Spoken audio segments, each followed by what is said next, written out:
তারপরে এই যে পিঠার ফাইনাল লুক দেখেন, এটা কি পিঠা। আর এইদিকে এই যে মা বসে বসে পিঠা ভাজতেছে গাইস, লোভ লাগে গেল আমার তো দেখে।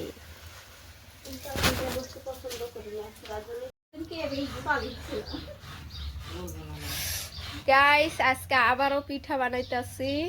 এই যে নারকল কি করে নেওয়া হলো, আর এইদিকে এই যে দেখেন এই যে সব তৈরি করছে। এগুলা হলো তিল, আর এগুলা এই যে চিনি বাটতাছে, আর এই যেগুলা হলো পিঠার মানে সব কিছু। আর এইদিকে আমি এই যে নারকল ভেজে নিতাছি। তো আজকে আবারও পিঠা বানাইতেছে না।